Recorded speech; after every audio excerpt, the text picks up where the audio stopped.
ha ido apareciendo mayor experiencia clínica, mayores evidencias, que finalmente ha hecho que también estas disciplinas, anatomía e histología, estén en constante estudio. Mi objetivo es básicamente motivar a todos para considerar a estos temas como la base, ¿no? La base para poder desarrollarlo después en el estudio de la patología venosa. Si tenemos una buena base anatómica, vamos a entender mejor la parte fisiológica, vamos a poder hacer mejores diagnósticos, vamos a aplicar mejores tratamientos, ¿no? Vamos a cometer menos errores de repente. Entonces, motivar, reconocer estas disciplinas y valorarlas. Bueno, empezamos.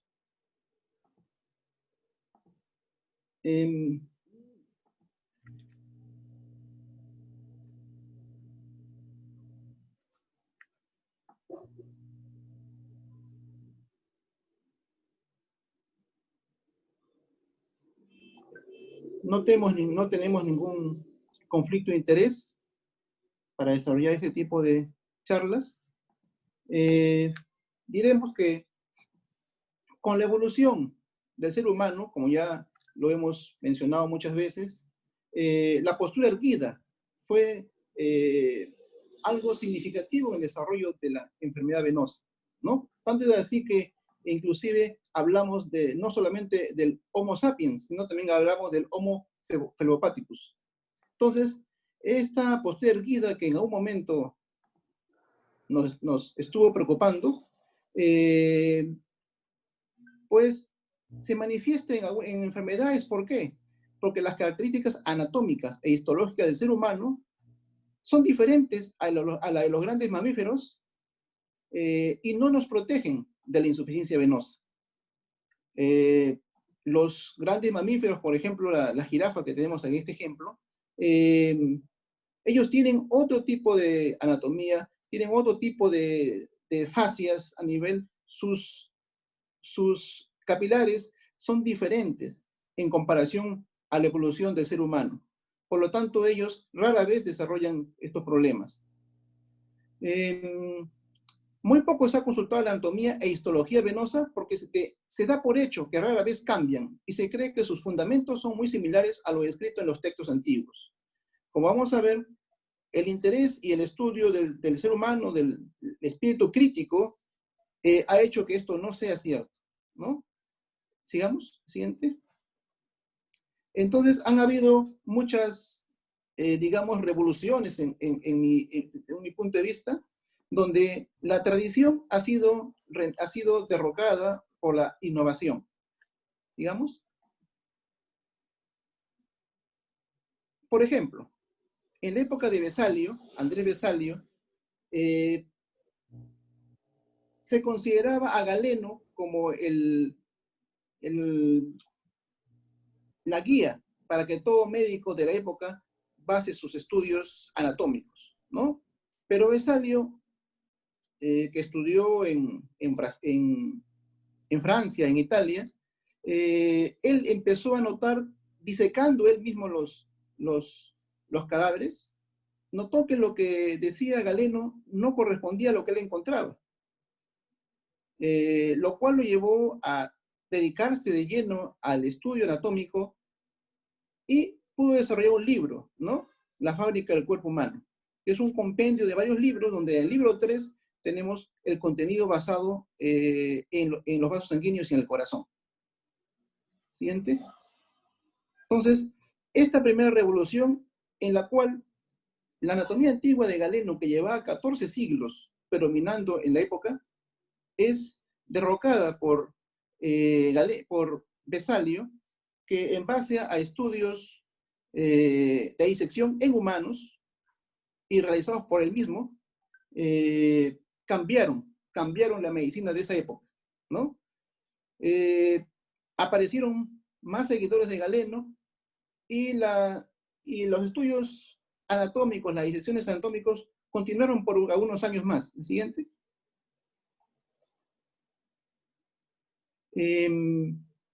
Para finales del siglo XVIII y principios del siglo XX, la disección anatómica tuvo su mayor expresión con los trabajos de Mascagni, Gray, Sobota, Stitt, ¿no?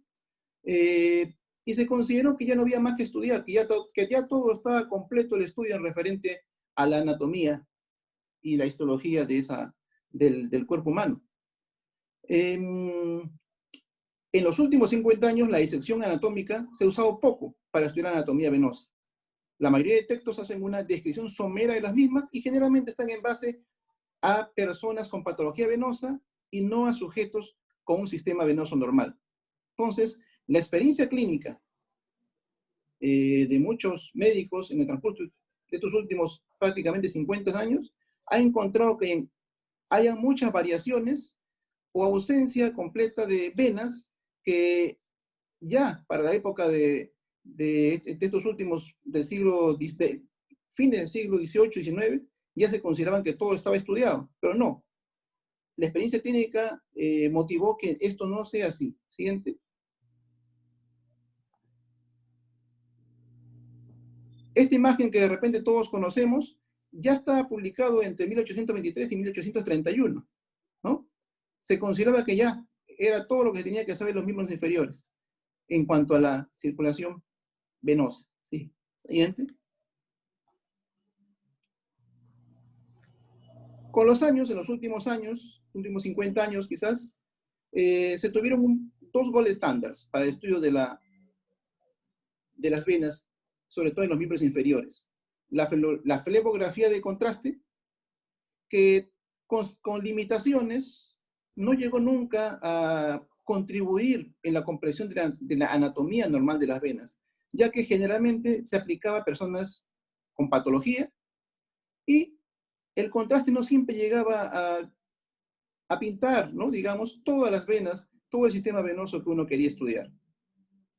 Recién con la aparición del ultrasonido y el estudio Doppler, se revolucionó el entendimiento de la anatomía de las venas y se pudo ver una gran complejidad del sistema venoso, su amplia variabilidad y la presencia de conexiones entre las venas superficiales y las profundas. Siguiente.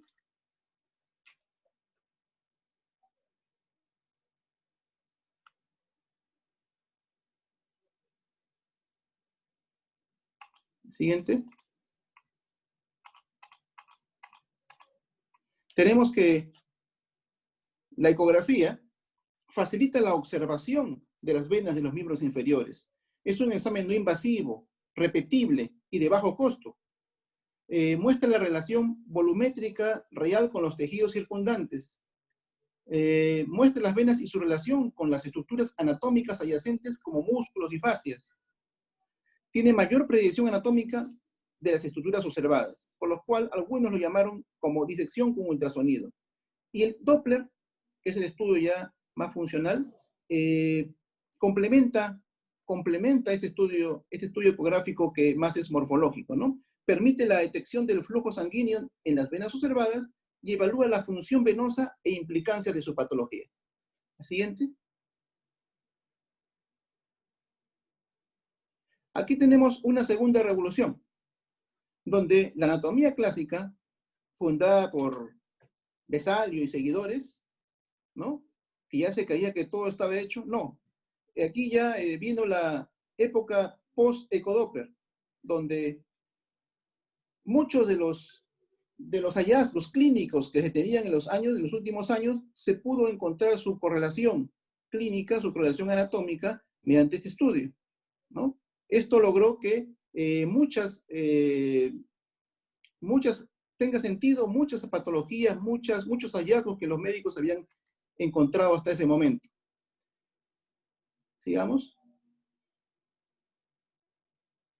Acá hacemos un pequeño paréntesis para mencionar que en la época que empezó a haber gran cantidad de estudios, gran cantidad de investigadores que empezaron a hacer descubrimientos, empezaron a nombrar independientemente las venas, causando confusión. Inclusive, al traducirlas del inglés al castellano, también fueron, o a otro idioma, también fueron interpretadas de una manera que no es la correcta, incluso ocurrieron muchos errores terapéuticos. Eso hizo que haya necesidad de hacer una nómina anatómica que unifique criterios y evite confusiones que potencialmente puedan conducir a errores en la práctica médica. Siguiente. Entonces, hubo muchos intentos por llegar a una nomenclatura única. Los primeros intentos fueron hechos en 1895 en Suiza, ¿no? Básicamente impulsada por la escuela alemana e italiana, pero recién en diferentes reuniones, en 1998, se llegó a la única nomenclatura anatómica latina válida y obligatoria denominada la terminología anatómica, subtitulada Terminología Anatómica Internacional. En el 94 hubo un consenso venoso donde se habló específicamente sobre las venas. En el 2001, en el Congreso de la Nomenclatura en Roma, en el 14 Congreso Mundial de la Unión Internacional de Flebología, se generó otro consenso, ¿no? Que también tuvo aceptación mundial, el cual tuvo una revisión en el 2004. Y finalmente, en 2009, se reunieron del Foro Venoso Americano, el Foro Venoso Europeo y el Colegio Americano de Flebología, y presentaron el PEINTER, documento que agrupa y hace consenso sobre los términos semiológicos y fisiopatológicos de la enfermedad venosa. Siguiente.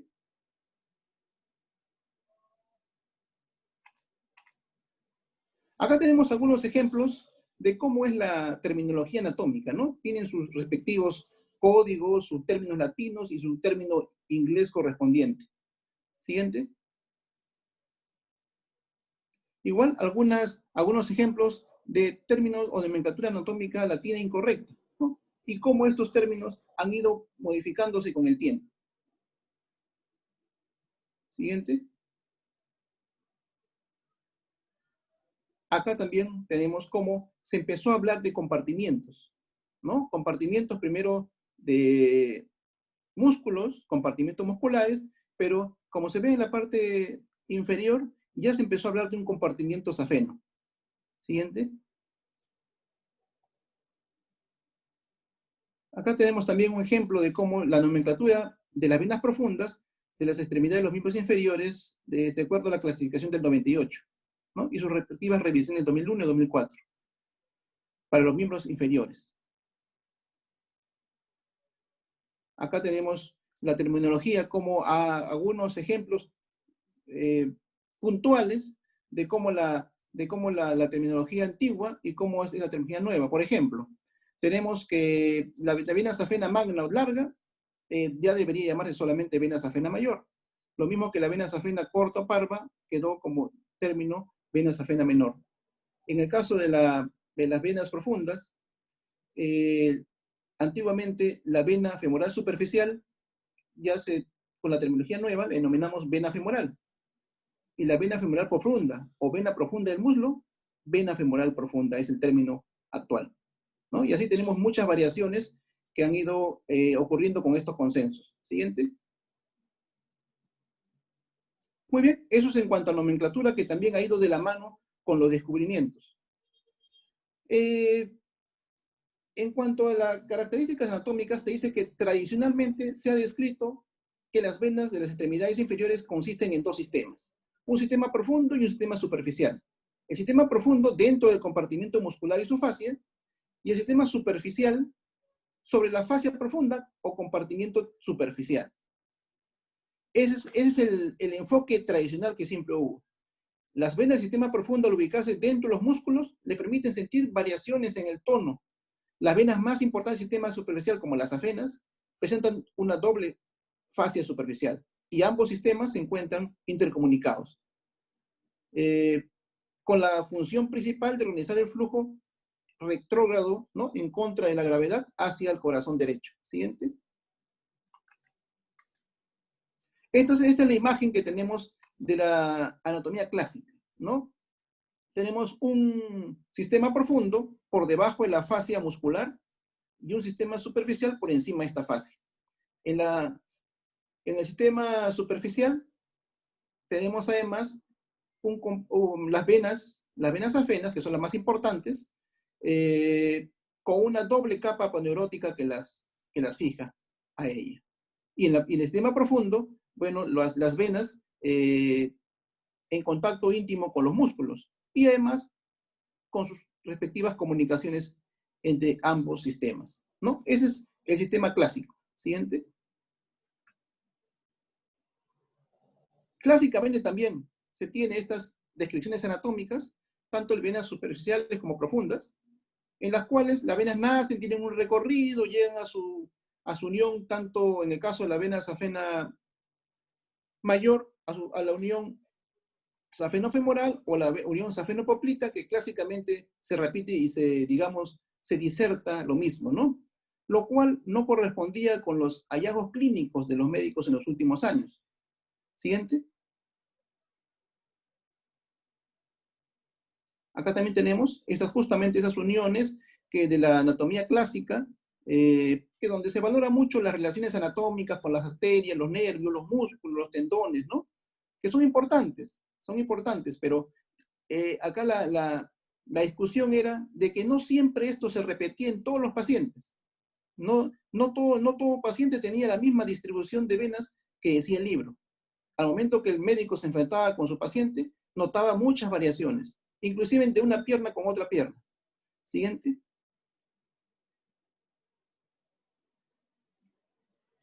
Bueno, el propósito de la función venosa básicamente es evitar la insuficiencia venosa, organizar el flujo retrógrado sanguíneo en contra de la gravedad al lado derecho del corazón. Para ello aprovecha una serie de mecanismos, ¿no? Y además también tiene funciones accesorias como drenaje del tejido y funciones termorreguladoras. Pero su principal función es organizar ese flujo retrógrado, ¿no? Para llegar la sangre en contra de la gravedad al lado derecho del corazón. Siguiente. Tanto el drenaje de los tejidos como el mantenimiento del flujo de volumen se basa en dos características. Primero, la función valvular, que debe ser competente, que evita este reflujo, y la función muscular, que proporciona la bomba que impulsa esta sangre. Siguiente. Este es ejemplos de esto, ¿no? Donde tenemos la íntima relación entre sistemas superficial y profundo con los músculos y las válvulas, lo cual permiten el impulso de la sangre y también mediante las válvulas se evita de que esta sangre retorne. Siguiente.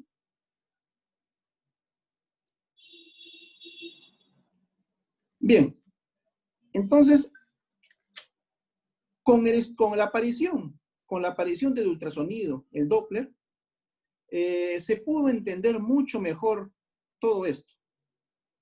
Esas variaciones que veía un médico con los pacientes, que lo que leía en los libros no coincidía con lo que ellos veían en los pacientes, se pudo entender mucho mejor cuando se empezó a hacer el Doppler, el ecodoppler, ¿no?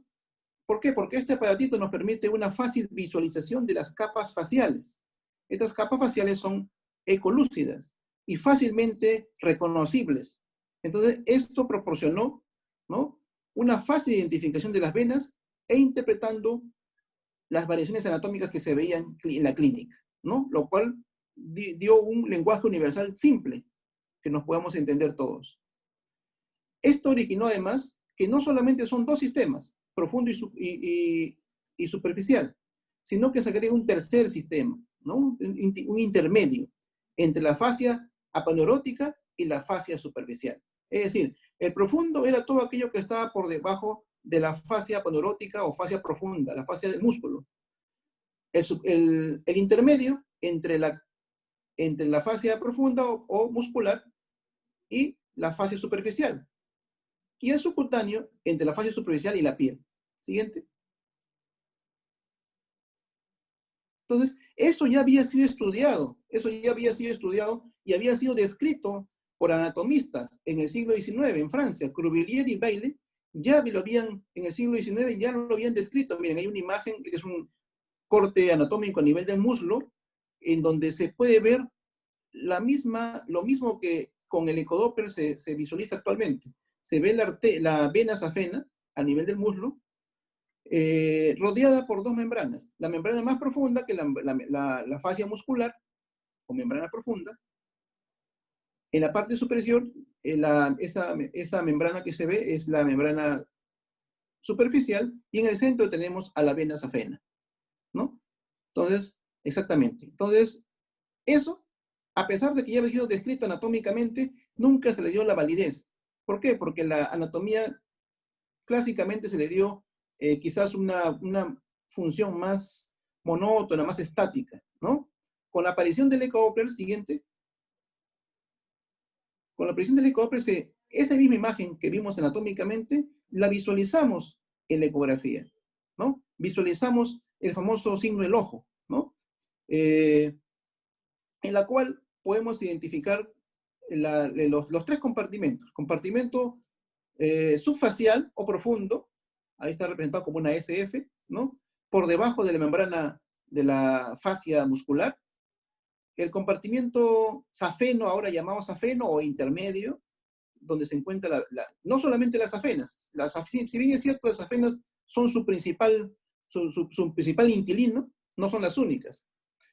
Y por encima de la membrana superficial se encuentra el espacio epifacial, ¿no? Que llega hasta la dermis. Siguiente. Esta imagen es lo que permite revolucionar el estudio de la anatomía de las venas de los miembros inferiores. Acá tenemos un esquema de lo mismo, ¿no? Los planos, en rojo vemos la piel, la fascia superficial o safena, con el número 2, el número 3, la fascia muscular o poneurótica, y luego tenemos los compartimentos. El compartimiento profundo, número 4, el compartimiento safeno o interfacial, el número 5, y el compartimiento subcutáneo verdadero, donde se encuentran las venas colaterales o tributarias, el número 6. Siguiente.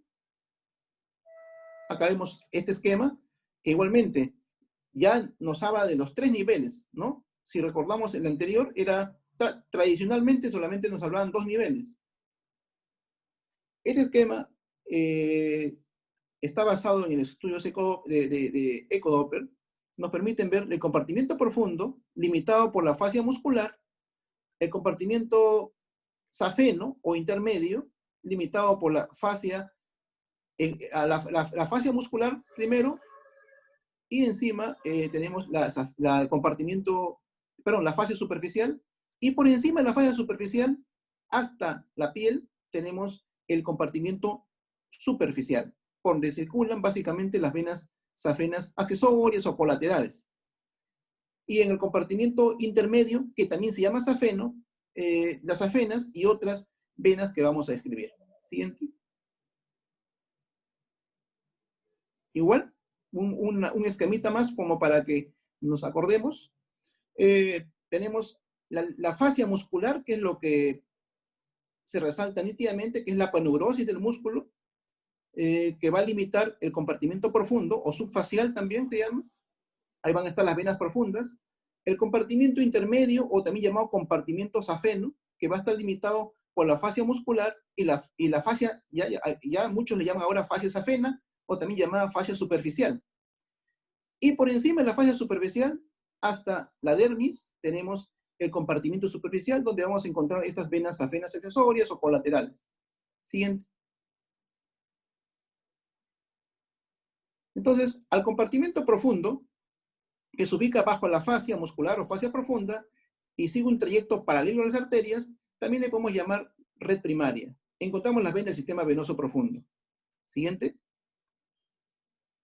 Luego, el compartimiento safeno o interfacial, donde vemos el signo del ojo ecográfico, le podemos llamar la red secundaria, ¿no? Y como decía, no solamente están las venas safenas, tenemos la safena mayor, la safena menor, pero también tenemos la safena accesoria anterior, la extensión en el muslo de la safena menor, también llamada vena Giacomini, las venas mediales y laterales marginales del pie, y la vena dorsal del arco del pie. Todas ellas están en ese compartimiento. Acá tenemos una vista lateral y una vista transversal, donde claramente se ven las membranas, ¿no? Que son ecolúcidas. Esas líneas blancas ecolúcidas, esas son las membranas que hemos descrito. Siguiente. El espacio subcutáneo verdadero es todo aquello que está por encima de la membrana safena o membrana superficial, ¿ya? También le podemos llamar red terciaria. Encontramos las venas tributarias o colaterales, ¿no? Ahí vemos el espacio, ahí vemos los tres espacios. El espacio safeno o intermedio, donde está la flechita, la cabeza de flechita, ahí está la vena safena, ¿no? Limitado por las dos membranas, la membrana facial, hacia abajo está la membrana poneurótica o la fascia muscular profunda, hacia arriba está la membrana superficial, o también llamada ahora membrana safena, y todo lo que está por encima de la membrana safena es este espacio subcutáneo verdadero, donde está apuntando una flechita delgadita, están apuntando esas venas colaterales, ¿no? O tributarias. Siguiente. Que muchas veces esas venas colaterales tributarias a veces son más grandes que las venas safenas inclusive. Ese espacio subcutáneo a su vez está dividido por la fascia membranosa o superficial en dos capas. La fascia de Camper, que es una capa superficial de tejido adiposo loculado, ¿no? Que inclusive es una prolongación de la pared abdominal, viene esta fascia de Camper. Y la fascia de escarpa, es una capa profunda de colágeno y tejido elástico que proporciona un soporte más fuerte, ¿no? Ahí en el gráfico se puede ver la capa superficial o fascia de Camper, que básicamente es el tejido adiposo, y la fascia de escarpa o más profunda, que es un tejido delgadito de colágeno, ¿no? Y tejido elástico, fibras elásticas, fibras de colágeno, que son elementos del tejido conectivo. Siguiente. Muy bien. Entonces, vamos a describir brevemente estos sistemas, ¿no? El sistema venoso profundo discurre paralela a los vasos arteriales y por debajo de la fascia muscular, que habíamos mencionado, ¿no? La fascia muscular o fascia profunda. Existen al menos dos venas profundas por cada una de las tres arterias, arteria tibial posterior, arteria tibial anterior y la arteria peronea, comunicadas entre sí por puentes transversales. El plexo muscular drena dentro de las venas axiales ubicadas en forma paralelas a las arterias. En el pie, las venas axiales se localizan en su mayoría en la región plantar, formando lo que llamamos la suela venosa de Lehars, que es el primer impulso que tienen las venas para subir hacia la pantorrilla. Entre las áreas del sóleo y el gastrocnemio, las venas se ubican en forma de espiral y aprovechan los movimientos de contracción y relajación de los músculos, ¿no? Y lo cual llamamos bomba muscular de la pantorrilla. Siguiente.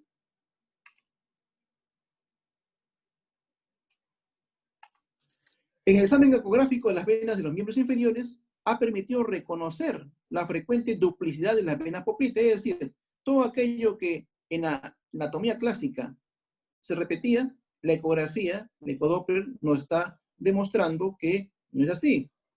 Se pudo encontrar, por ejemplo, duplicidad de venas popliteas, considerada previamente como una vena única, de ahí que se acuñe la denominación de venas popliteas. Las venas del sóleo y venas gemelares constituyen en realidad lagos colectores venosos, más que vasos tubulares, que están dentro, ¿no? Dentro de la masa muscular posterior de la pierna, con una importante función durante la sístole muscular. Y se propone simplificar su denominación agrupándolas bajo la nomenclatura de venas musculares. Por otro lado, las venas tibiales y fibulares o peroneas constantemente se hallan duplicadas y eventualmente hay triplicidad de estos vasos.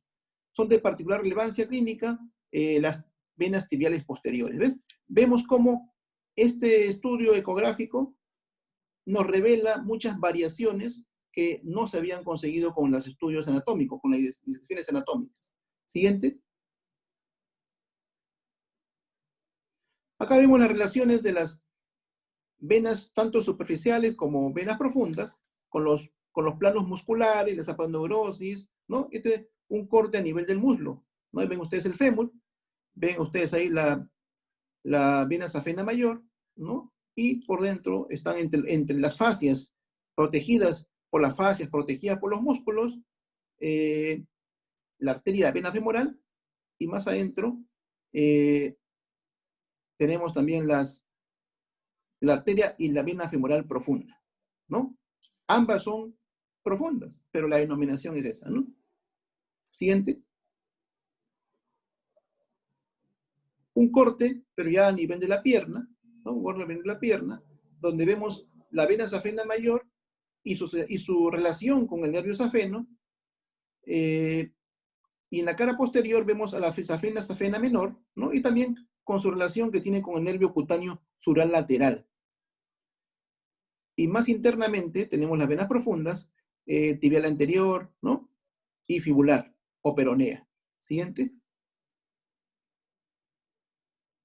En relación a las venas superficiales, están comprendidas entre la fascia muscular y la dermis. Son las que probablemente a lo largo de la historia han crecido mayor diversidad de denominaciones y términos epónimos, ¿no? Cada quien le puso su nombre según su época. Las venas safenas, etimológicamente, derivan de una palabra griega, safenes, que significa claro, manifiesto, evidente. La vena safena mayor se origina a nivel premolar y discurre por la cara medial de la pierna y muslo hasta la ingle. Discurre en el denominado compartimiento safeno, que es claramente identificable en el estudio ecográfico, ¿no? Mediante este signo del ojo que habíamos mencionado. La vena safena menor discurre en el compartimento safeno, en la cara posterior de la pierna, hasta la región poplítea. Siguiente. Acá tenemos otra vez una imagen ecográfica donde vemos ese famoso signo del ojo, donde vemos nuevamente en la parte, en la línea continua, blanca, es la fascia superficial. La línea interrumpida es la fascia muscular, esa exactamente. Y tenemos al centro, a ese espacio oscuro, rayo ecopaco, tenemos ahí la vena safena, ¿no? Inclusive con los ligamentos que la unen ahí, a ese espacio, a ese compartimiento medio, ¿no? Entonces, todo lo que está por encima, el compartimiento superficial, y todo lo que está por debajo, el compartimiento profundo, donde se encuentran las venas profundas. Y en la parte superficial, las venas colaterales o tributarias. Siguiente. Bien, la vena safena mayor se extiende desde el borde anterior del malleolo medial como continuación de la vena marginal del pie. Asciende por la cara medial de la pierna y muslo hasta la unión safena femoral a nivel de la ingle. Está ubicado en el compartimiento safeno o interfacial con su tipo de aspecto en el muslo y el signo del ojo. En la pierna se localiza en el ángulo gastrocnemio tibial, cubierto por la fascia superficial. Esta fascia puede ser difícil de identificar en sujetos muy delgados o en la rodilla y el tobillo. Acá la característica quizás que debamos saltar es el drenaje, ¿no? El drenaje del sistema profundo se realiza a nivel de la unión safeno-femoral o callado de la safena mayor a nivel de la región inguinal. Adyacente al ostium presenta una válvula terminal que usualmente se visualiza fácilmente y otra válvula llamada preterminal, ¿no? Más o menos 2 centímetros aproximadamente una de la otra, que determinan el borde distal de la unión safena-femoral. Importante, ¿por qué? Porque en ese pequeño espacio van a llegar las tributarias o colaterales de la vena safena, ¿no? Que son varias. Vamos a seguirlas. Siguiente. Ya que vemos, acá vemos cómo está esa unión safeno-femoral, ¿no? El callado, y vemos claramente esas válvulas terminales y paraterminales, ¿no? Que habíamos mencionado, y en ese pequeño espacio es donde llegan las venas colaterales o tributarias a la vena safena mayor, y luego esta ingresa a nivel profundo, ¿no? Eso se puede ver ecográficamente y también se puede corroborar en las disecciones. Ahí vemos las diferentes venas que corresponden a esta zona, ¿no? Siguiente. Entonces, hay muchas venas tributarias. Podemos dividirlas en dos: tributarias que drenan al callado de la safena interna y tributarias que drenan directamente a la safena interna, ¿no?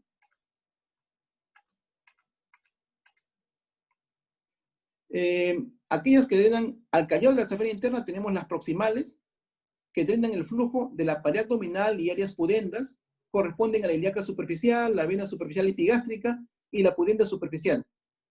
están constituidas por una vena única o por varios canales venosos. Son clínicamente importantes porque pueden producir reflujo hacia la safena interna con competencia de la válvula del callado. Y las distales son las colaterales distales, son típicamente dos, una lateral y otra medial. La lateral se denomina safena accesoria y está presente en el 40% de los pacientes, recorre la cara anterior del muslo y drena a la safena interna, adyacente a la unión safeno-femoral, donde se localiza un linfonodo bastante constante. Se reconoce y diferencia fácilmente la safena interna porque está en línea con los vasos femorales. A diferencia de la safena interna, que se localiza medial a estos, entonces es muy importante reconocerla y describirla, especialmente en las varices con safena mayor normal o en recidivas postoperatorias. En relación a las tributarias que drenan directamente a la safena interna, una de las colaterales más constantes corresponde al llamado arco posterior, con gran variabilidad en su drenaje a la safena mayor, frecuentemente responsable del desarrollo varicoso en la insuficiencia venosa. Siguiente. Acá tenemos las diferentes variaciones anatómicas que se encuentran, que se han observado, que se identificaron primero clínicamente, pero que después, con estudios ecográficos, se puede corroborar. ¿Ven? Ahí ustedes ven esos signos del ojo en el compartimiento que estamos viendo, el compartimiento medio o compartimiento safeno. Vemos cuando hay un solo signo del ojo, un solo ojo, digamos, es porque es lo usual, ¿no? Es lo usual. Estamos viendo cómo la vena recorre dentro de su compartimento. Pero en algunos casos la vena se bifurca y tenemos dos ojos, ¿no? En otros casos hay una colateral que sale del compartimento, ¿no? Y ya se comporta como si fuera una colateral, ya no es la verdadera safena. En otros casos tenemos dos compartimentos. En otros casos tenemos como la vena safena sale del compartimento, ¿no? Y vemos que en algunos lugares no vamos a ver el signo del ojo, ¿no? Son variaciones anatómicas que se han ido observando con el estudio de estos estudios ecográficos. Siguiente.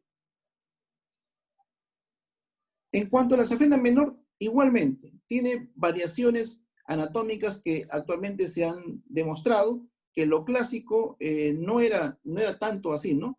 La vena safena menor se origina detrás del malleolo lateral como continuación de la vena marginal lateral del pie y asciende por el borde posterior de la pantorrilla entre las dos fascias en el compartimento interfacial. Puede aparecer duplicada, inclusive hasta triplicada. Y su drenaje al sistema profundo lo hacen generalmente, ¿no? A través de la unión safeno-poplitea, ubicado aproximadamente 5 centímetros proximal al surco popliteo. En algunos casos, la vena safena menor se anastomosa a la vena gastrocnemia antes de unirse a la vena poplitea. Es decir, ya hay variaciones. La vena safena menor además puede dividirse o puede unirse a la vena poplitea en sitios diferentes de la circunferencia. Se ha observado que en un 50% de los casos la vena safena menor no tiene unión poplitea o es una vena pequeña. En otros casos, inclusive, esta puede estar ausente. Siguiente. Todas esas características tenemos que tenerlas presentes cuando nos enfrentamos a nuestro paciente, ¿no? Siguiente. Acá vemos cómo se une, ¿no? Cómo hay esta unión de esta vena safena menor con la vena gastrocnemia, ¿no? Antes de que esta ingrese o se una a la vena poplitea, ¿no? Eso, ahí está el registro ecográfico. Esto ocurre en el 26% de los casos, más o menos. Siguiente. Acá tenemos, por ejemplo, diferentes variaciones en cuanto al recorrido de la vena safena menor, donde digamos que la unión clásica, que es en este caso la primera de la izquierda, la unión clásica donde va directamente la vena a la zona poplitea es la menos frecuente, ¿no? Es la menos frecuente. Lo más frecuente es que de repente la vena safena menor no tiene ninguna unión a nivel popliteo, ¿no? Se va directo, ¿no? Con prolongaciones cefálicas. O inclusive puede dejar alguna pequeña ramita, pero que no es de mayor consideración. Siguiente. En relación al pie, el sistema superficial también se observa dividido en dos capas. separadas por la fascia superficial. El arco venoso dorsal y las venas marginales medial y lateral. Son el origen anatómico de la safena mayor y menor respectivamente, ¿no? Tanto el arco venoso dorsal para la mayor y las venas marginales medial y lateral para la menor.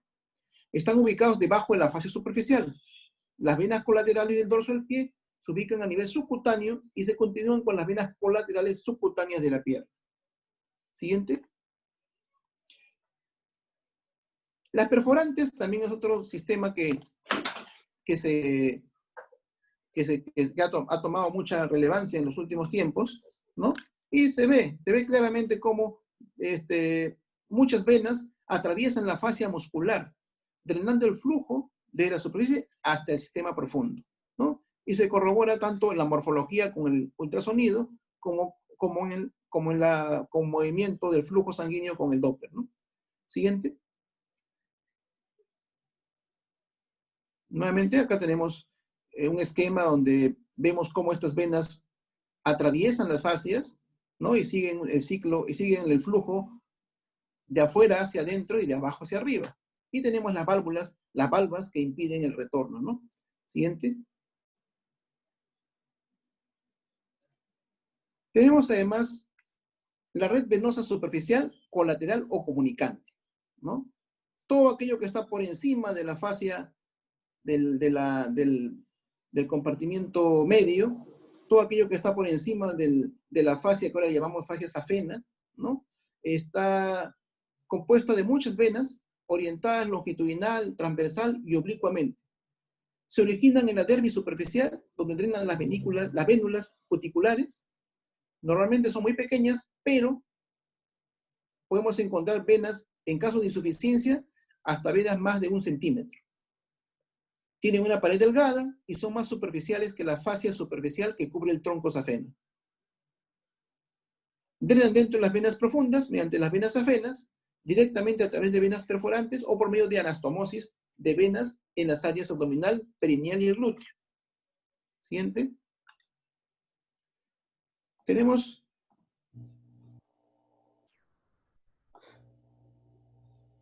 acá tenemos un diagrama donde se nota la anatomía venosa subcutánea que muestra 4 tipos de flujo de las venas subcutáneas, ¿no? Los cuales pueden explicar en algún momento la aparición de las telangiectasias cuando ocurren reflujos a esos niveles, ¿no? Tenemos, por ejemplo, que pueden haber flujos de las venas subcutáneas a vena safena mayor, vena safena menor, a unión safena femoral, unión safena popltea y de ahí al sistema profundo. Puede ir de las venas subcutáneas a vena safena mayor, a vena menor, a perforantes al sistema profundo.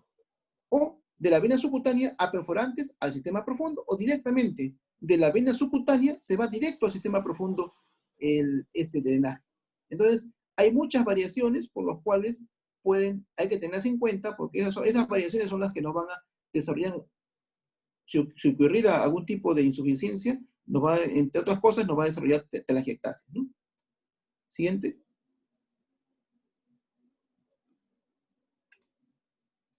Muy bien. Ahora vamos a hablar también sobre la histología de estas venas, ¿no? Que como complemento. Saben que la anatomía es una macroanatomía y la histología es una microanatomía, ¿no? Una microanatomía. Entonces, vemos que las arterias y las venas tienen paredes completamente diferentes. Las arterias son mucho mejor organizadas, tanto sus capas como su estructura es mucho mejor organizada que las venas. Pero más o menos siguen una relación, ¿no? Hay venas pequeñas, hay venas medianas, hay venas grandes. Y además tenemos las vénulas o los capilares, por otro lado. ¿Sí? Siguiente. Todas ellas tienen sus capas, ¿no? Capa íntima, capa media, capa adventicia. Y además, en el caso de las venas de los miembros inferiores, las válvulas. Las válvulas que son muy importantes para evitar el reflujo. Entonces, la capa íntima es la capa más interna, en la cual se encuentra el endotelio, y su lámina propia. Y una especialización de este endotelio es la válvula. Luego viene la túnica media, o la capa media, que en el caso de las venas es una capa muy delgadita, muy finita. Y no solamente tiene músculo, también tiene colágeno, ¿no? Tiene fibras elásticas. Y luego viene la adventicia, que en el caso de las venas es la capa más gruesa, de mayor grosor, ¿no? Entonces, esta secuencia más o menos se va a repetir tanto en las venas pequeñas, medianas y grandes. Claro, con ciertas variaciones, pero más o menos es semejante. Siguiente. Entonces, la histología es una metodología utilizada en el campo de la morfología y se desarrolló como una forma de examinar mejor la anatomía después de la invención del microscopio óptico. Siguiente.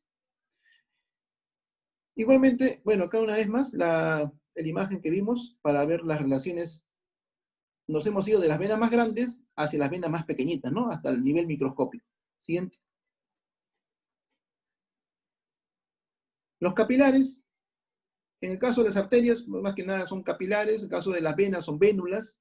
Esta imagen básicamente para recalcar que ahí tenemos tres tipos de capilares. Los fenestrados son aquellos que tienen, digamos, orificios en la pared de las células endoteliales que hacen que se filtren o que salgan los líquidos. En el caso de las venas, de la circulación de los vasos sanguíneos, lo que tenemos son capilares continuos, que es la primera a la izquierda, ¿no? Los capilares fenestrados y los discontinuos son generalmente de órganos especializados, ¿no? Como el vaso, como el hígado, etc. ¿Sí? Siguiente.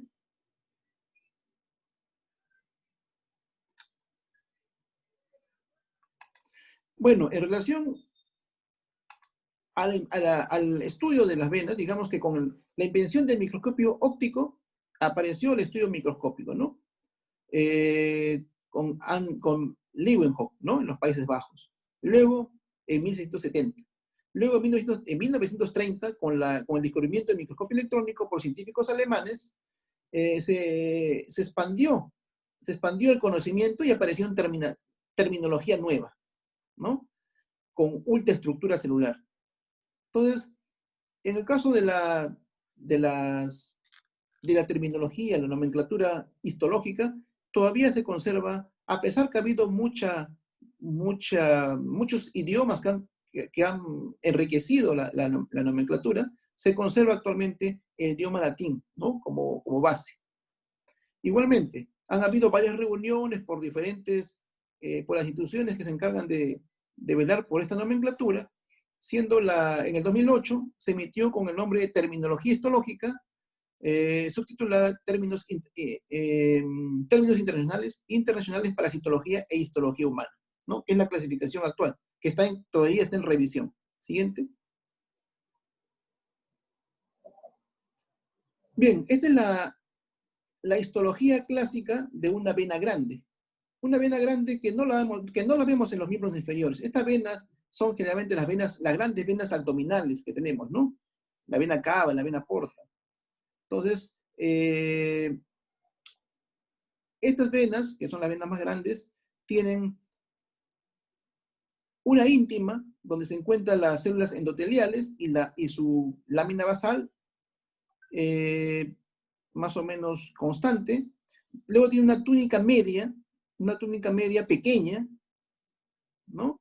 Que tiene fibras musculares circulares. Y luego tenemos la adventicia, que como ustedes pueden ver ahí, es una capa muscular, perdón, muy ancha.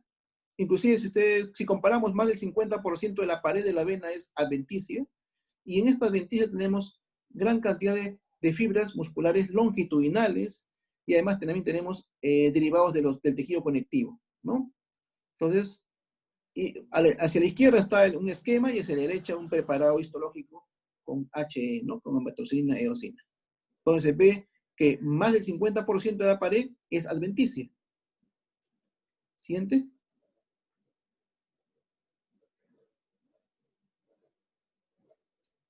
Esta es una imagen igual de una vena grande, ¿no? Donde podemos ver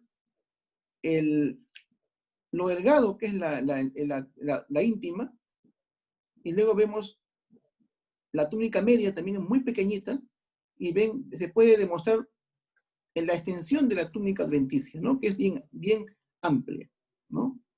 Siguiente.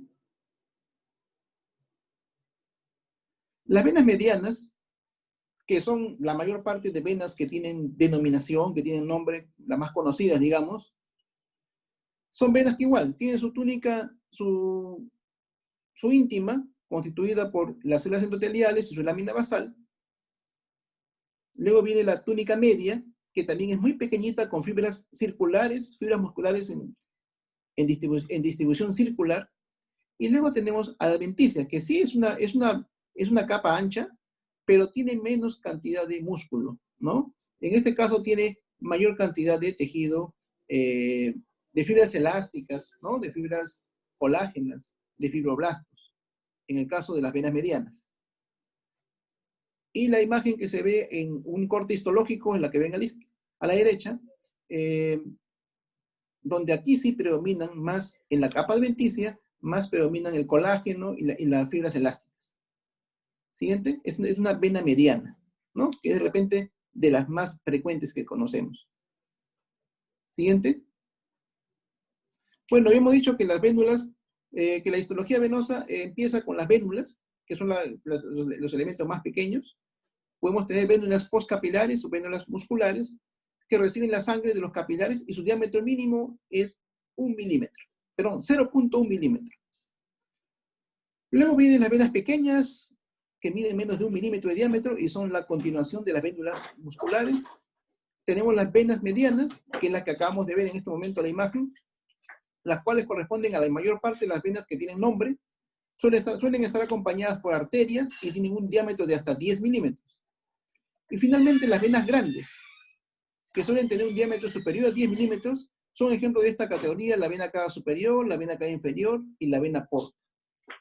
Entonces, la vénula nuevamente, la siguiente.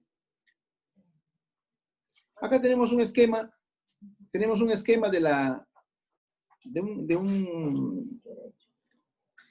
un capilar, donde vemos el endotelio, que es lo que nos llama la atención, donde vemos que las fibras o las células endoteliales se ven alargadas, lo mismo que su núcleo, lo cual sirve para facilitar el flujo sanguíneo, ¿no? Sigue más o menos la dirección del flujo sanguíneo, tanto a nivel del gráfico como a nivel de la microscopía, de la microfotografía electrónica. Siguiente.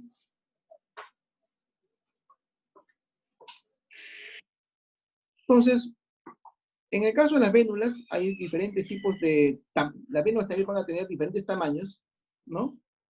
Y en los tamaños de estas vénulas van a ir variando dependiendo de la cantidad de músculo que éstas tengan, dependiendo de la cantidad de fibras colágenas o las fibras elásticas que éstas tengan. Siguiente. En el caso de la vena safena, específicamente la vena safena, está clasificada como una vena atípica, junto con con las arterias coronarias, están clasificados como venas atípicas. Tiene 3 túnicas. Tiene una íntima, donde la estructura es delgada, compuesta de células endoteliales, y membrana basal fenestrada, profunda, unida a una lámina delgada elástica fragmentada. La porción central de la célula contiene el núcleo protruido hacia la luz, en su superficie libre exhibe microvellosidades. Las células endoteliales se destruyen fácilmente por agresión química y física, pero demuestran una gran capacidad de regeneración, ¿no? Eso es lo que nos interesa cuando aplicamos el tratamiento a lo que hacemos escleroterapia. Siguiente. Entonces, decía que la vena safena, sobre todo la vena safena mayor, es considerada un vaso sanguíneo atípico. ¿Por qué? Porque la vena safena debería comportarse como una vena safena, como una vena media, ¿no? Dijimos que las venas pueden ser pequeñas, medianas o grandes. Entonces esta más o menos está clasificada dentro del rubro de medianas, pero tiene variaciones morfológicas. La túnica íntima suele ser más gruesa que las otras venas, la íntima, ¿ya? Y se caracteriza por la presencia de muchos haces longitudinales de músculo liso. Es decir, en la capa íntima tiene haces musculares, ¿no? Músculo liso, separados por fibras de tejido conjuntivo. La túnica media contiene una capa relativamente gruesa de músculo liso en disposición circular. Entonces ahí en el gráfico podemos ver cómo la túnica íntima es amplia en comparación con las otras venas que hemos señalado. La túnica media también tiene una amplitud mayor. Y luego viene la túnica adventicia, que está también bien desarrollada y contiene capas adicionales de fibras musculares lisas, pero dispuestas en haces longitudinales, oblicuos y espirales, ¿no? Entonces, sale del esquema clásico, por eso que se considera una vena atípica. Siguiente, un vaso sanguíneo atípico. Entonces, la capa media de la vena safena está compuesta por 3 capas de haces musculares: capa interna, capa media y capa externa. La capa más interna tiene pequeños haces musculares longitudinales, la capa media amplios haces de músculo liso circular, y la capa externa muy variable compuesta de haces musculares longitudinales extendidos a través del tejido fibroso grueso. La cantidad de músculo dentro de la pared de la vena no es uniforme en todo el sistema venoso. Existe mayor contenido muscular de lo proximal a lo distal y de lo profundo a lo superficial. En las inserciones de las válvulas hay mayor cantidad de músculo circular. Entonces, esas características de músculo, de colágeno, son importantes recordarlas al momento que uno quiere aplicar los tratamientos, ¿no? Siguiente.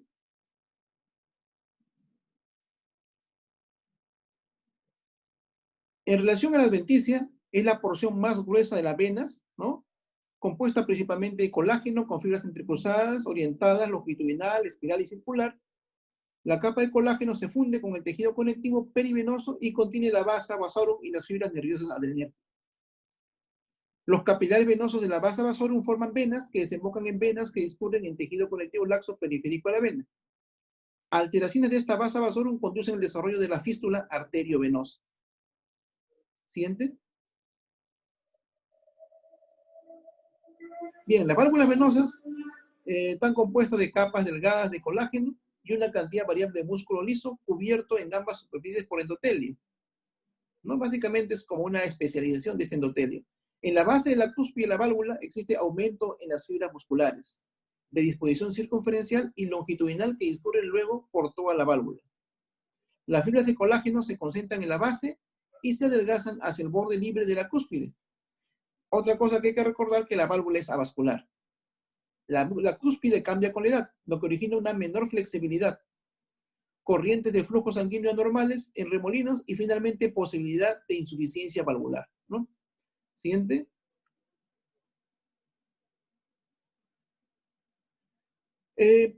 Pueden haber variaciones a nivel de las paredes de las venas, ¿no? Pueden haber muchas variaciones, sobre todo en relación al tipo y la localización de las mismas. Según la localización, las venas asumen funciones diferentes y en concordancia el contenido muscular de la pared varía. Se pueden usar como bombas y reservorios y deben tolerar los cambios de las demandas gravitacionales y la presión intravascular. El porcentaje de músculo liso aumenta en localizaciones distales. Las venas en miembros inferiores son las únicas venas que se componen de más de 40% de músculo liso. Las venas de la piel presentan en un 60 a 80% de músculo liso en comparación con el 5% de las venas axilares. Y la presión hidrostática dentro de las venas se correlacionan con el contenido de músculo liso. Las venas superficiales tienen mayor músculo que las venas profundas. La escleroterapia es afectada por las diferencias en el contenido de esta pared de la vena. Siguiente. El colágeno también previene la sobredistensión de la pared de la vena, por eso que se encuentran. La elastina produce retroceso elástico. Con el avance de la edad ocurren cambios en la pared venosa. La íntima se engrosa, aumentando y desorientando las fibras elásticas. La media disposición más desorganizada de haces musculares e hipertrofia de capa muscular más externa, y la adventicia se vuelve más fibrosa. La ausencia de soporte elástico y organizado y la degeneración del músculo liso en una vena envejecida resultan susceptibles a la distensión inducida por la presión. Siguiente.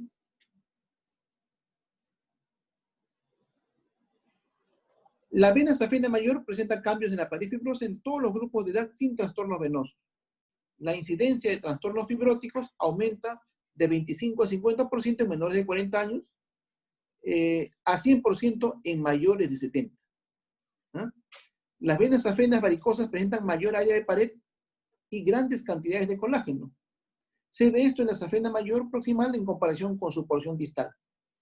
Además, se ha visto que existe un exceso de músculo liso y elastina en las venas varicosas proximales en comparación con la porción distal. Esto sugiere que algunas de las varices son una respuesta dinámica a la hipertensión venosa. En biopsias de venas safena se ha evidenciado que es común el engrosamiento de la íntima por hiperplasia del músculo liso, elastosis y fibrosis. Siguiente.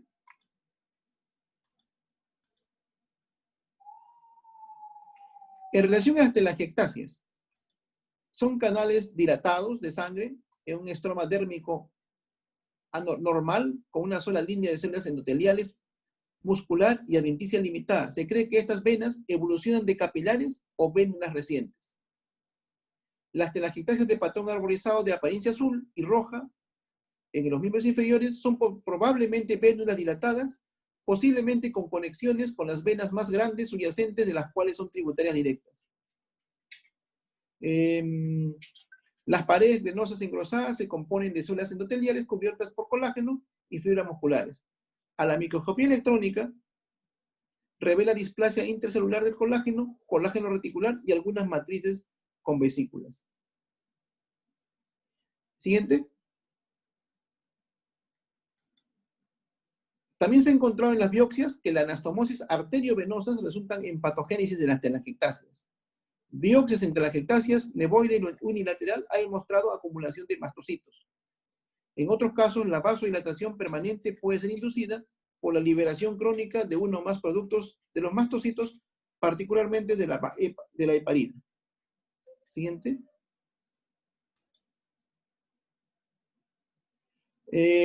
Finalmente, hay algunas venas que tienen una relación, ¿no? Una relación muy constante con los nervios, ¿no? Pero en general, parte importante en la regulación del tono venoso lo dan los nervios, ¿no? La inervación. La constricción venosa, el dolor, la emoción, la hiperventilación, la respiración profunda, la maniobra de Valsalva, la bipedespación y el ejercicio muscular van a ser detectados por estos nervios. Venas musculares, poco o nada inervación simpática, ¿no? Poco o nada de inervación simpática tienen. Las venas cutáneas, bajo control termorregulador hipotalámico y tienen receptores alfa y beta adrenérgicos. Las terminaciones nerviosas en la capa más externas y la adventicia, la conducción miogénica contribuye a la activación neurogénica al coordinar la contracción venosa, ¿no? Si no hubiera esta inervación, no hubiera esta contracción.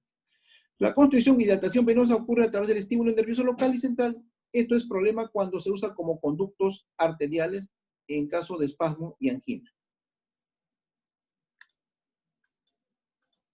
Siguiente. Bueno, espero es un poquito denso, un poquito árido en algunas partes estos temas, pero espero haber contribuido en algo, sobre todo, como decía, para motivar, ¿no? Para motivar de que debemos tener conciencia de que si conocemos bien nuestros reparos anatómicos, si conocemos bien en qué lugares la vena tiene mayor contenido de colágeno, mayor contenido de músculo, si conocemos bien estas distribuciones anatómicas que hemos mencionado, pues vamos a poder aplicar buenos tratamientos y vamos a tener a unos pacientes contentos de que seamos sus médicos tratantes. Muchas gracias por su atención.